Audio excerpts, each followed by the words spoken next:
In this video, I'll be sharing with you a requested video on how to cut a play suit. And this dress is from Gemma Wears. So to start, I've gone ahead to mark out all my basic measurements. I'll go in to mark my nipple to nipple divided by 2. Go ahead to draw out the line and then divide my shoulder into 2. I'll go ahead to connect it down to the bust. After that, I'll be marking a dart intake of 1/2 inch here and 1.5 inches here. Go ahead to connect, and I'll connect from my bust down to my under bust. Go ahead to repeat this at the other side of my pattern. After I'm done, I'll mark this out. Mark 1 inch for the dart intake at the shoulder. Go ahead to mark this out. After I'm done marking this dart intake I took out, I'll replace it at the outer part of my shoulder. So next, I'll go in and I'll mark my bust circumference, measure the dart intake and replace my dart. Repeat the same process for the under bust and also for the waistline. Go ahead to connect this, and this is my front pattern, and I will be cutting this out. Next, I'll be moving over to the back pattern, which I've cut out my basic measurements, and I'll start with marking my dart,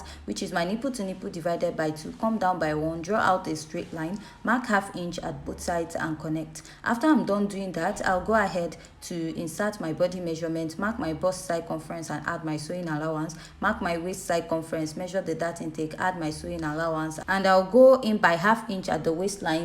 Take it all the way up to get rid of the bulginess at the back of the dress. So on the shoulder, I'll still measure my neckline, and from there I'll be extending this all the way in this way, and I'll connect it at the lower part of my pattern, creating a small curve. So I'll go down so that the back won't be popping up. I'll go ahead to cut this out. For the flare part of the play suit, I went ahead to fold it on flare, and I went ahead also to mark out my front crotch extension. I added 1/2 inch by the side, which will serve as the joining allowance. Go ahead to find your waist measurement and you're going to mark.